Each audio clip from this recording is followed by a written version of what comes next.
اور یہ یاد رکھیں کہ شیطان ہمیشہ یہی چاہتا ہے کہ جس چیز میں برکت ہو وہ تمہارے پیٹ میں نہ چلا جائے.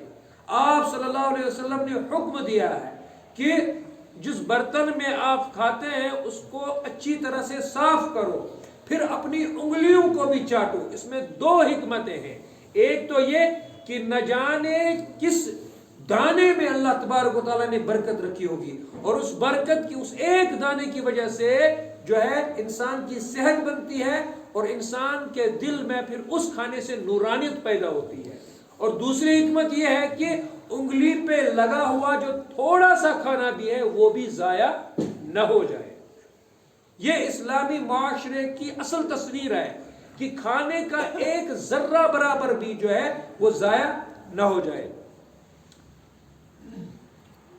سہارنپور میں ایک جگہ دیوبند بہت مشہور ہے، وہاں کے ایک بہت بڑے عالم تھے، ان کا نام تھا حضرت مولانا سید اصغر صاحب رحمۃ اللہ علیہ.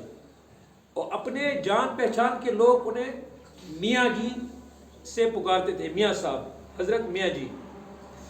وہ بہت بڑے عالم بھی تھے، بہت بڑے پرہیزگار بھی تھے، اور اپنے زمانے کے ایسے علماء میں ان کا شمار ہوتا ہے کہ آج دنیا بھر میں جتنے بھی مدارس ہیں، جتنے بھی علماء ہیں، بالواسطہ یا بلا واسطہ ان کا ضرور ان کے ساتھ شاگردی کا تعلق ہوگا.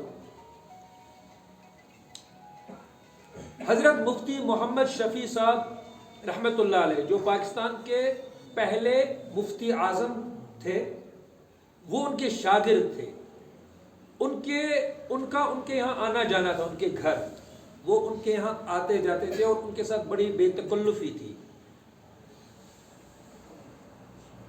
انہی کا ایک واقعہ پھر میں یہ بتا دوں گا.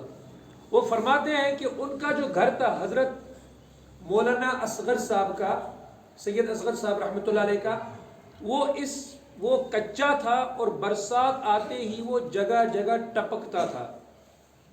ہر سال وہ اس کی مرمت کرتے تھے، اس پر پیسے خرچ ہوتے تھے، اور جب بھی برسات آتی تھی پھر وہی ماحول اور منظر سامنے آ جاتا تھا.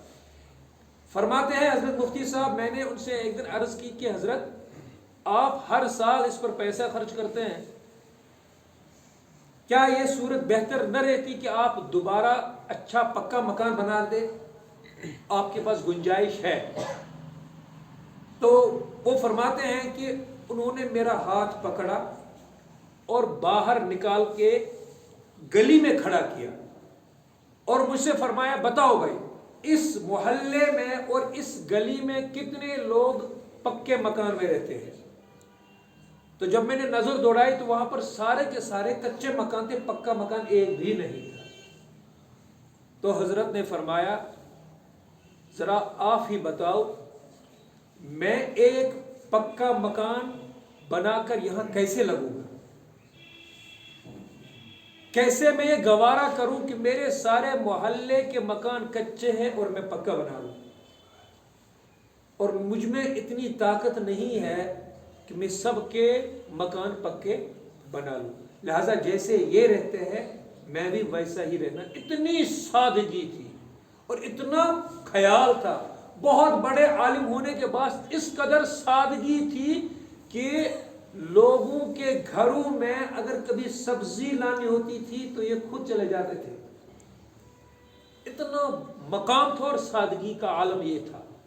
زندگی بھر انہوں نے مکان نہیں بنایا، محض اس وجہ سے کہ میرے پڑوسی اس قابل نہیں ہے کہ وہ پکا مکان بنائے، لہذا انہوں نے نہیں بنایا. آج ہمارا رویہ اور نظریہ کیا ہے؟ محلے میں سب سے شاندار مکان میرا ہو، سب سے ٹھاٹ باٹ میری ہو. ایک تو ہوتی ہے کہ انسان کو اللہ نے اس کی اجازت دی ہے کہ وہ اگر اللہ تعالیٰ نے وسعت دی ہے تو وہ اس کا فائدہ اٹھائے، لیکن نمود و نمائش. مجھے یاد ہے ایک بہت بڑے عالم سے میں نے سنا ہے کہ طلاق صرف اس پر ہوئی کہ بیوی نے پڑوس یا رشتہ دار کے گھر میں ایک بہترین پیالوں کا سیٹ دیکھا، کپ سیٹ، جو اس کے گھر میں نہیں تھا، تو اس نے لڑائی شروع ہوئی اسی بات پر کہ یہ تو لانا ہی لانا ہے، یہ آج کا فیشن ہے، کسی بھی طریقے سے یہ کراکری لانی ہے۔ شوہر اس پوزیشن میں نہیں تھا، بات بگڑتی گئی، جب روز روز اس کو تانے وہ سناتی تھی تو اس نے اس کو طلاق دے دی، 4 بچے تھے اس کے۔ یہ وجہ بنی ہے نمود و نمائش۔ اللہ کے رسول صلی اللہ علیہ وسلم نے پہلے فرما دیا، اے صحابہ تمہارا اس وقت کیا حال ہوگا جب تمہارے نوجوان سرفرے ہو جائیں گے اور تمہاری عورتیں نافرمان ہو جائیں گی اور تم دنیا داری میں ایک دوسرے سے دوڑ لگاؤ گے، کمپٹیشن کرو گے، اس وقت تمہارا حال کیا ہوگا؟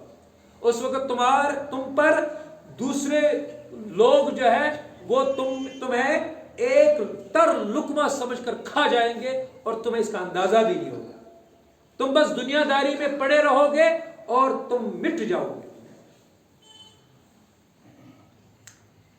تو انہی حضرت مولانا سید اصغر صاحب رحمۃ اللہ علیہ کا واقعہ ہے۔ مفتی صاحب فرماتے ہیں کہ میں ان کے گھر میں ایک دن بیٹھا ہوا تھا، اسی اثنا میں کھانے کا وقت ہوا، دسترخوان بچھ گیا، کھانا سامنے آیا اور ہم نے کھانا شروع کر دیا۔ کھانا ختم کرنے کے بعد جب کھانا ہم نے ختم کر دیا تو چونکہ میں ان کا شاگرد تھا تو میں نے ادباً یہ ارادہ کر لیا کہ دسترخوان میں سمیٹ کے کہیں باہر جھاڑ دوں گا۔ یہ اندازہ لگائیے رزق کا جو صحیح طریقہ ہے اور اس کی جو قدر ہے وہ ان سے ہم سیکھیں۔ تو مفتی صاحب فرماتے ہیں کہ مجھ سے اپنے استاد نے فرمایا کہ رکو، تمہیں دسترخوان جھاڑنا آتا ہے؟ میں نے کہا جی حضرت، دسترخوان جھاڑنا بھی کون سا فن ہے جو نہ آ جائے؟ کہا ہاں یہ فن ہے، یہ فن ہے، اور آج میں تمہیں یہ فن سکھاتا ہوں۔ پھر فرماتے ہیں کہ پھر میرے استاد نے جو دسترخوان پہ تھا اس پر کچھ ایسی بوٹیاں تھی جو کھانے کے قابل نہیں ہوتی ہے، جیسے چرب آسان یا سو وہ لیچا والا گوشت ہوتا ہے، وہ بھی پڑا ہوا تھا، اس میں ہڈیاں بھی پڑی ہوئی تھی، کچھ روٹی کے بڑے بڑے ٹکڑے رہ گئے تھے، کچھ کاٹتے کاٹتے جو چھوٹے روٹیوں کے ذرات پڑتے ہیں وہ بھی دسترخوان پہ تھے۔ تو انہوں نے ان کے بارے میں مجھے تفصیل بتا دی کہ دیکھو مفتی صاحب، یہ جو گوشت کے ٹکڑے چھوٹے چھوٹے ہیں یہ میں فلاں جگہ ڈالتا ہوں، وہاں پر بلی کو پتا ہے کہ یہاں پر میرے لیے کھانا ہوگا، بلی آتی ہے اور وہ ان چھوٹی چھوٹی بوٹی کو کھا جاتی ہے۔ یہ جو ہڈیاں ہیں یہ فلاں جگہ میں ڈالتا ہوں، کتے کو پتا ہے کہ یہیں پہ یہ ہڈیاں ہوتی ہے، لہذا کتا آ کے ان کو کھا جاتا ہے۔ یہ جو بڑے بڑے روٹی کے ٹکڑے ہیں یہ میں اوپر ڈال دیتا ہوں، جانور آتے ہیں، چڑیا آتی ہے، وہ ان کو کھا جاتی ہے۔ اور اب جو بچے جو ذرے تھوڑے تھوڑے جو روٹی کے جو ذرات ہے یہ میں جمع کرتا ہوں اور چونٹیوں کے بل میں ڈال دیتا ہوں، یہ ان کا رزق بن جاتا ہے۔ یہ ہے رزق کا ایک دانہ بھی ضائع نہیں ہوتا ہے۔ یہ ہے اسلام کی صحیح تصویر جو ہمیں حضور صلی اللہ علیہ وسلم سکھا کر گئے